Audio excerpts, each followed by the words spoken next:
Even for a native Arab speaker, it is difficult to understand the Quran. You need hadiths, tafsir, and you need the guidance from a scholar. Wrong.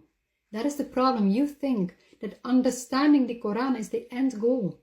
It's not. The end goal is Jannah, paradise. And the way to get there is with hidayah, the guidance from God. Now, the Quran is the manual on how to get hidayah. Now, let me make it clear with an example. When you go to IKEA to buy a closet, you need to build it, right? Now, do you read the manual from front to back and the closet builds itself? No. You read step 1, you do it, and then move on to step 2. The same way do you have to read the Quran. But are you doing it? Let's go to the Quran. Let's see. Surah 1, Al-Fatiha. In the name of God, most gracious, most merciful. Praise be to God, Lord of the universe, most gracious, most merciful. Master of the day of judgment. You alone we worship. You we ask for help. Guide us to a straight path, the path of those whom you have blessed, not of those who have deserved wrath. 3 things. You alone we worship. That's the essence of Islam. You we ask for help. Who are you asking for help? Mufti Menk or God? Guide us to a straight path. Ihtina sirat al-mustaqim. Ihtina, from the same root of hidayah. Guide us. Who is going to guide you? Bukhari? The messenger?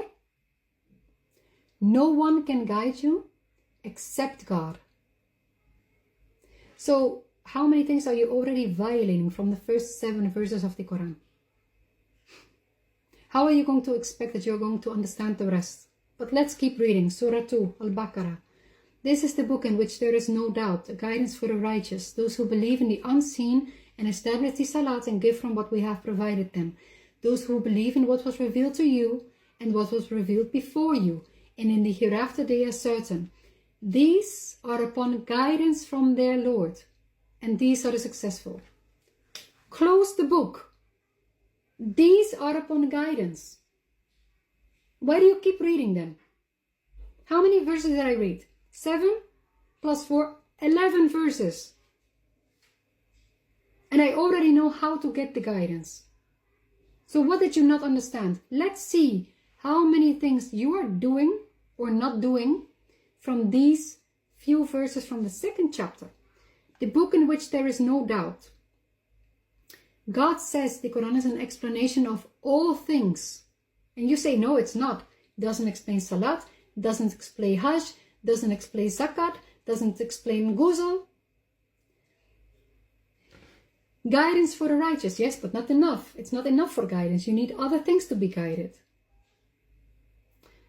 Who believe in what was revealed to you and what was revealed before you. But we can't, you say we can't believe in the previous book because it's all corrupted. So now the question is, are you in the group that is upon guidance from their Lord?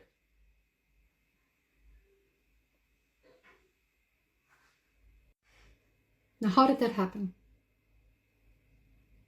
Have you ever truly, with your heart, asked God for guidance? Because I think that you are just following what you found your ancestors following, even though your ancestors understood nothing and were not guided. They were following majority just like you are following majority. Even though majority will divert you from God's path because they follow nothing but assumptions. Satan is our sworn enemy. He vowed to God that he would take with him as many of God's servants as possible. How do you think that he was going to do that? Do you think that Satan doesn't know the Quran? He knows it better than you and me. How do you think that he's going to convince people to go away from God and the messenger? Easy. With the Quran itself. Obey God and obey the messenger. Voila. Obey God, Quran. Obey the messenger, here, all these books that are written 200 years later. That is not the book of the messenger. God and the messenger gave you one book. And here it says, on the day of judgment, the messenger will say, my Lord, my people have abandoned this Quran. In other words, Lord, We have obeyed our superiors and our dignitaries, but they led us away from the way. And now you are here as an agent of Satan, trying to make other people doubt their book, the Quran. Saying, no, but you need external resources, you need more. God is not enough for you. Or like people who say you are depending on a translation, you're not actually reading the Quran. Had we made it a Quran in a foreign language, they would have said, if only its verses were made clear. Non-Arabic and Arab say, for those who believe it is guidance and healing. As for those who do not believe, there is heaviness in their ears and it is blindness for them. These are being called from a distant place. God is enough for us.